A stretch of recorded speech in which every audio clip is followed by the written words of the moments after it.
ભાવનગર શહેરમાં દેવજી ભગતની ધર્મશાળા પાસે બાજુમાં રહેતા પાડોશીઓને માથાકૂટ થતા મામલો મારામારીમાં પરિણમ્યો હતો, જેમાં ઈજાગ્રસ્તને હોસ્પિટલ ખસેડાયેલ.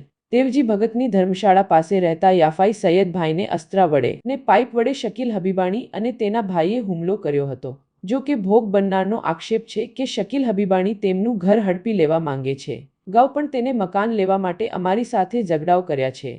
આમ મકાન પચાવી પાડવા માટે તે કોશિશ કરી રહ્યા છે, જેને પગલે હાલમાં બંને ભાઈઓએ ઉશ્કેરાઈને હુમલો કર્યો હોવા સહિતની બાબત હોસ્પિટલના બિછાનેથી જણાવ્યું હતું.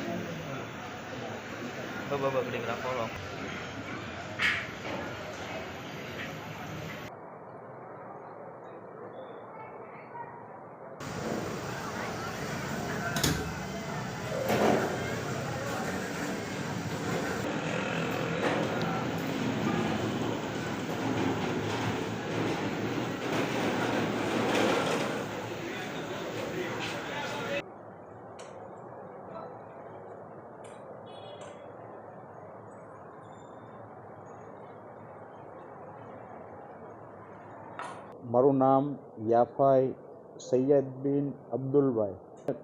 દેવજી ભગતની ધર્મશાળાએ રહીએ અમારા પાડોશી શકીલ હબીબાણી અને એનો ભાઈ અમને અવારનવાર મારવાની ધમકી આપે છે અને અમારું મકાન એને પરાણે પચાવી પાડવું છે.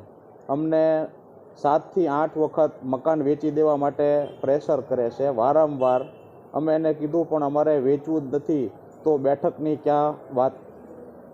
છતાં એને અમારી જમીન ઉપર ડોળો છે અને અવારનવાર અમને અમારું મકાન વેચવાની પ્રેશર કરે છે. આજે સવારે વળી હું બહાર નીકળ્યો ત્યારે શકીલ હબીબાણી તથા એનો મોટો ભાઈ, જેનું નામ મને યાદ નથી, તેઓએ મારી ઉપર હુમલો કર્યો.